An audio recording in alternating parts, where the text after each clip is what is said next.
So last year, you might remember I briefly talked about an adult parody comic based on Mighty Morphing Power Rangers called Mighty Morphing Rump Rangers. Let's talk about Mighty Morphing Rump Rangers. It sucks. I fully admit I'm not the world's biggest expert on Power Rangers. Aside from the brief thoughts I gave in that review, the only other Rangers-related things I've talked about were the Christmas special and the infamous fanfic Agony in Pink. That being said, you don't need to know much about the source material to know it's not a very good Power Rangers spoof. If you want to know a little more of what I'm talking about, check out the beginning of my Alone in the Dark comic review, which is what I chose to review in its place. Now with that said, there is another Power Rangers parody comic that thankfully has more to talk about compared to Rump Rangers. That being Mightily Murdered Power Ringers. This comic comes from Parody Press, a company that specialized in rushing out black and white humor comics that parodied well-known properties. Yeah, you thought parody was bad with those dumbass movies from the 2000s that were really cheap and crappy? Well, guess what? Comic books went through basically the exact same thing in the 90s. Several of their brilliant titles include Stupid Man, Spineless Man, The Incredible Punk, X-Farce, Cable TV, The Uncanny X-Cons, Venom, Baywatch, hey look, another unoriginal Baywatch parody that beat Vince Offer to the punch, Star Black, Dork House, Rank and Stinky, and even a 3-issue Beavis and Butthead spoof called Kill Barney. Oh, just pray that Jeremy Crispo Video doesn't hear about that. He'd have some choice words for them. Get out of the way and run the damn freaking away! Much like Boneyard Press, they're apparently still around and seem to be doing fine for themselves. For the sake of this review, I looked for other comics they did, and I found one of their Spider-Man parodies, Spineless Man. It was bad, but I found little to talk about. It's a bit more toned down than Boneyard's output, but the goofy artwork and dumb jokes were ramped up to about 11. I seriously considered doing this as a review instead, but unfortunately, it seems their most well-known story is their Power Rangers parody. The art in this comic is courtesy of Tatsuya Ashida, who actually does have a name for himself with his Sinfest comic strip, but even more jarring is the writer Nigel Ng, an alias for the comic writer Nat Gertler. An author who has worked on various comic projects, won an Eisner Award, is often cited as creating 24-Hour Comics Day, published several books about graphic novels and comic strips, and even wrote a couple of Power Rangers comics. Well, we have a history of talking about stupid parody movies on this channel, so let's finally talk about a dumb parody comic. This is Mightily Murdered Power Ringers #1. The cover is a group shot against an orange gradient background. The black ringer is holding the golden ringer, the green ringer is standing on top of the blue ringer, and the scarlet ringer is posing while, I guess, kicking the pink ringer down? I don't know, the proportions are going to get even weirder as the comic goes on.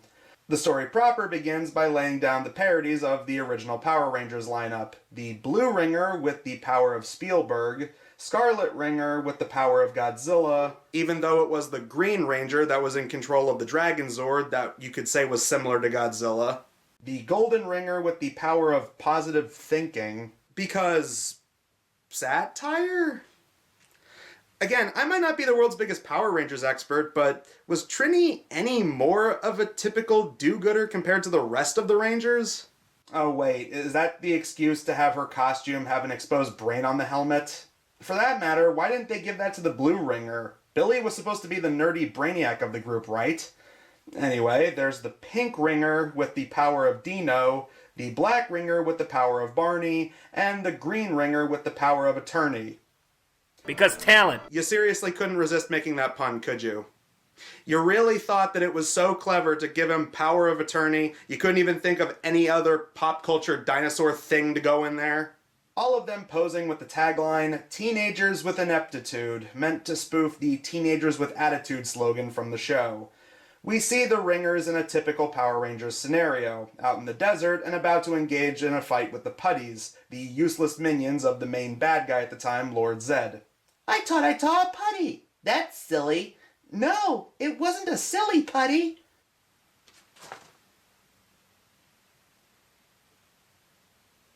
The wave of silly-looking putties descend onto them and are beaten incredibly easily. Oh, I'm so scared. I am absolutely trending from the thought that they might defeat us, despite the fact that they haven't beaten us the last 387 times they tried. See, there you go. That's an actually decent bit of satire, making fun of how useless the putties were and how they usually went down fairly easily whenever they fought the Rangers. Meanwhile, the fight is being viewed by the parodies of Lord Zed and Goldar, this time called Lord Zzz and Goldarn, with Goldarn looking like a dog with a Sphinx hat and the word bad guy across his chest. I don't get it. Is it supposed to be making fun of how transparently evil the villains are on the show? Or what? Did they just think it was funny to write stuff on people's chests like some kind of hack political cartoon?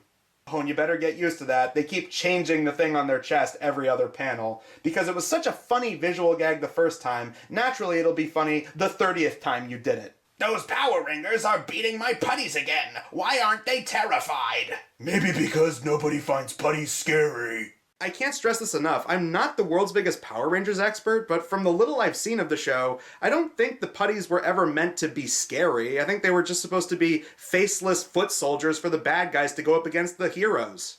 After Lord Zzz goes on for a while about his long-lasting trauma involving spackling, because putty, he decides to send out a big monster they'll have to fight, which is a giant cartoon spider called Big Daddy Bug Thing with boots made by Nike and boxing gloves.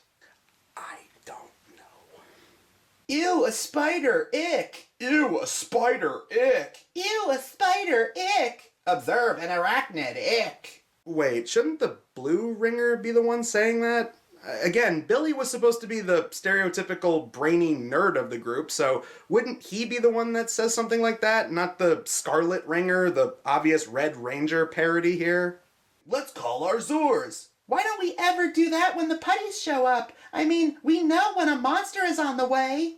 Never escalate a battle unless Rita forces you. That was a clip from the first episode. Seriously, that's going to be a thing with this comic. There are some parts that make you wonder if they even know the source material, and then other parts where it feels like they are knowledgeable, but they just keep making dumb, obvious points because they probably heard it from somebody else. If you're so full of questions, why don't you ask why you turn into a boy when you become a Power Ringer? Hey, that's personal. In fairness, I'll give them that one. At least they knew about the whole actors changing between reused fight scene footage from Super Sentai. I didn't expect them to actually know that part of it. The Zords are released before suggesting they turn into the Megazord, which they give a comically long name all throughout the comic. Now we have to battle the monster until it's ready to defeat us, then we form a Super Ultra Combo Zor. Isn't that inefficient? I'm with Brainy, to heck with tradition. Let's make the Super Ultra Woozis. Available with fries and a drink for $2.99 at Burger Sar. No, I'm pretty sure that fries and drink order comes with the Chaotic Combo from Sonichu. So they crush the giant cartoon spider and Lord Zzz raises hell. Those meddlesome Power Rangers have foiled me again! Why did they foil me? And why do I sound like the evil land developer on Scooby-Doo? Oh yeah, of course, clearly. Because when I think Lord Zed from Power Rangers, I immediately think Scooby-Doo villain.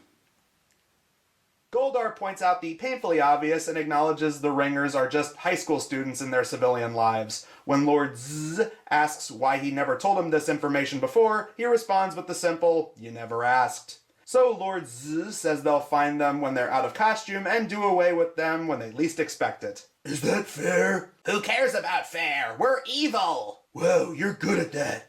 How did you get to be so nasty? When you go through life with metal underwear and no way to open it, you'd get pretty nasty too. Okay, comic, don't go all agony and pink on me and start hinting at Lord Zed's sexual frustration. Okay, I could go my entire life without visualizing that, thank you. The next day, we see Lord Zzz and Goldarn disguised as teenagers, sporting sunglasses, backwards caps, and t-shirts for Deaf Crew and New Kids on the Block. Boy, we're just typical teenagers walking through our school. Certainly not villains in disguise, that's for sure. How do you do, fellow kids? You're the Black Ringer, aren't you? Don't you ever consider that kind of insulting, getting defined by the color of your skin? At least it's not as bad as the Asian Yellow Ringer. Ha ha ha, the Black Ranger is played by a black guy and the Yellow Ranger is played by an Asian girl. Ha ha ha, that is so funny, hilarious, and original. No one has ever made that joke before. And come to think of it, didn't they call her the Golden Ringer? Now all of a sudden it's Yellow Ringer? Am I really getting hung up on continuity in mightily murdered Power Ringers? And then they rip him in half right down the middle. I mean, yeah, it's not drawn super gory or anything, but it doesn't feel cartoony enough to classify as cartoon violence. Jeez, well, maybe the dialogue will at least try to make it funny, right? Amazing how he rips apart so easily. That always happens with one-dimensional characters. Nope. Oh look, they make fun of the Rangers, making it painfully obvious who they are by wearing the same color as their Ranger suits, even down to the underwear. You know, it would actually be really funny if it was in color. They proceed to kill the Scarlet Ringer and the Golden Ringer by giving one an atomic wedgie to death and singing some Righteous Brothers, which makes the Golden Ringer fall into literal pieces. I mean, at least those last two are so stupid they can kinda count as cartoon violence, but ripping a person in half like that? I know there's no gore in there, but still, that doesn't stop it from being any less disturbing. The remaining Ringers are teleported to their headquarters, with the ever-helpful secret good guy headquarters written on the wall in crayon, as it seems, and they question where the other three are to the Zordon parody, who they didn't bother giving a name. They could call the Alpha 5 parody Awful 5, but they were too screwed to come up with a spoof name for Zordon. And what the hell is with the Green Ranger's stance here? Seriously, why would anyone ever stand like this? Would there ever be any reason for someone to be positioned in this stance? I didn't think so. They're in pieces. What Awful 9 means is they're in a peace conference. A peace conference, I mean. Yeah, that's it. Fun fact, this is actually parodying a thing that happened in the original show. As far as I can tell, 3 of the actors decided to leave, and the in-universe explanation for why they were gone was because they were attending a global peace conference. Now see, now that you know that information, does that make the joke any funnier? No, I didn't think so. So Zordon summons 3 new teenagers and tells them to stick together so none of them could possibly get killed. So Timmy, how come you're wearing white instead of your old clothes? Huh. Not sure if it's a subtle joke of the Green Ranger later becoming the White Ranger, or if it's just supposed to be the obvious joke of somebody wearing pristine white clothes then getting blood all over it. Either way, the joke's still stupid. All right, seniors, let's open these windows so the world can see your nice white clothes. You see, this is what I'm talking about. This is the main problem I have with this comic. If they're not using jokes that are incredibly obvious and everyone else has used to make fun of Power Rangers, most of the jokes just come off as incredibly stupid, even for dumb 90s humor comics. And then they get crushed by a Monty Python foot, and these guys seem completely unfazed by the fact that they're now covered in the blood of their new team members. Oh no, what's his name? The new guy just got squished. The juice bar is filled with Power Ringer juice. He truly was the Scarlet Ringer through and through. And that's the other main problem with this comic. It is tonally confused as to what it's trying to do. This whole comic is essentially the Power Ranger characters die, and yet they treat everything so wacky and cartoony. Either make this comic really dark and morbid, or do a Power Rangers parody similar to when Animaniacs did one. They were able to poke fun at the hokiness of Power Rangers in their usual zany fashion, and it was still leagues above this. Anyway, we pan out and see the giant foot is from a giant evil Charles Barkley called Charles Berserkly. Yes, of course, referencing Charles Barkley commercials where he went up against Godzilla. That's timely, that's iconic, everyone's gonna get that reference. It's about as funny as when Disaster Movie referenced the head-on ads. The remaining 3 form their Super Ultra Combo Multizord, and because they're missing key members, the Megazord is missing a leg, and is wearing a diaper for some reason. Ooh, this gives me the perfect excuse to use this clip again. This movie brought to you by some weirdos at DeviantArt. Damn, haven't used that one in a while. It feels good to use that clip again. And while we get more stupid things written on people, like Charles Barkley with the incredibly on-the-nose, not a role model written on his jersey, I admit there is a funny little joke here with the 2 people at the bottom pointing out that their town has incredibly high insurance rates because of the constant Megazord battles. Give them that one, that actually is pretty funny. So the Zord ends up falling off a cliff, and there's some kind of splash. Either they fell into a lake and drowned, or it's supposed to be blood. Either way, they dead now. But that's not the end of things, as Zordon assembles a new team. 5 living stoves with arms and legs called Mighty Methane Power Ranges. giving the villains a raw deal, heroes that really cook.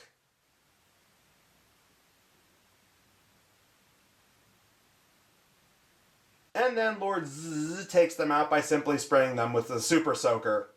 Alright. And then Zordon proceeds to create even more teams. Next one up is Mighty Morphine Powered Addicts, which consists of 5 drug addict teens, one literally having a monkey on his back. And how do the bad guys deal with these junkies? They beat them with Method 1, a mispronunciation of methadone, which comes out in powdered flakes. Next up is Naughty Nighty Powder Puffers, which I maintain is still a better Power Rangers porn name than Rump Rangers, consisting of 4 women in lingerie and a very confused looking guy in lingerie. This group is defeated by Lord Zzz, giving them TV contracts. So are they like porn stars, going by some of the titles they're listing off here? Whatever. Zordon figures out he should be less specific, so he creates a singular 5-person group of generic emoticon-faced people called the something something something somethings.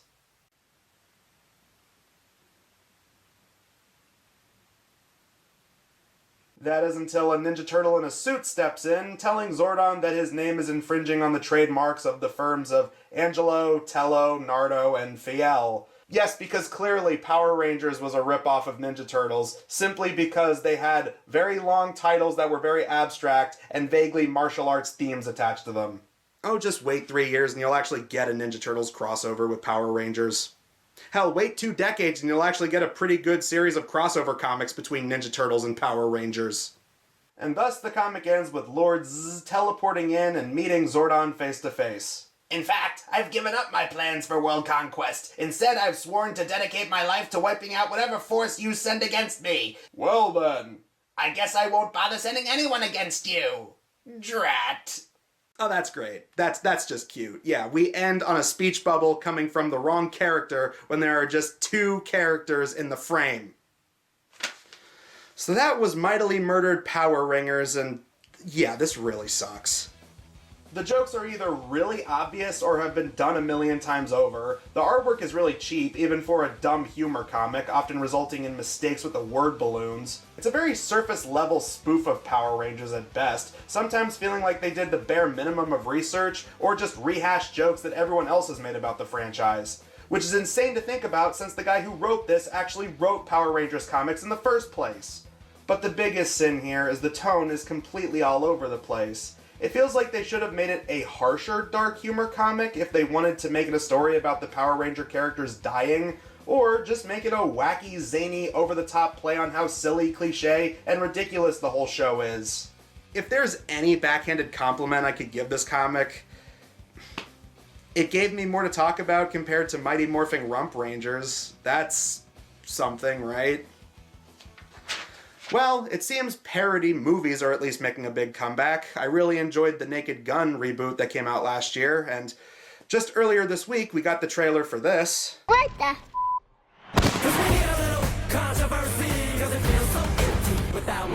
Please, for the love of God, all I ask is that it's better than Scary Movie 5 and better than 50 Shades of Black. Please, Scary Movie 6, please do not suck.